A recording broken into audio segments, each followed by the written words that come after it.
Here is my honest, spoiler-free review of The Recipe at La Jolla Playhouse. In one sentence, this play is about the life of Julia Child, the cooking legend.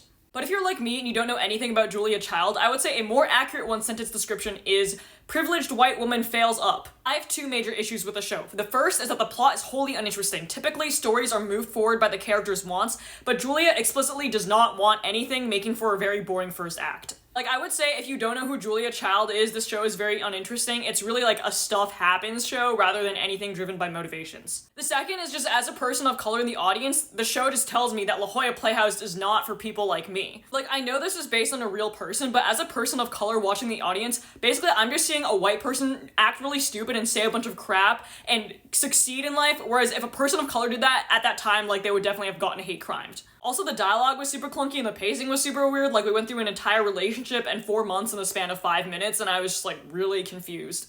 I actually ended up leaving in the middle of intermission because I just could not stand watching the rest of the show, and that was the first time in my entire life that I've ever done that. I'm a writer, so I tend to focus my reviews on writing, but I will comment that the production value was really great, the design was really great, the actors were really great. I think a special shout out to the sound design and the actor who played Paul I thought were especially terrific. Unfortunately, I don't think great production could save a bad script, so I would say, like, if you like Julia Child, maybe go see it. For me, a person who doesn't really know Julia Child, and also, like, a person of color, I would definitely give this 1 star, which means I would not see it again. I don't think you should see it. I mean, I actually left in the middle, so that's that. And also a side note, I know that the majority of the La Jolla Playhouse audience is rich old white people, and I am none of those things, but, you know, I'm a theater artist, I'm a theater audience member, I do so much theater, and whenever I see stuff like this, I just feel like theater's not the place for me, and that sucks. Anyways, that was my review of The Recipe. I don't know, maybe Act 2 is better. I didn't stick around because I was so frustrated at Act 1, but I make reviews of San Diego theater, I write musical theater myself, and if you're interested in any of that, you should like and follow for more content.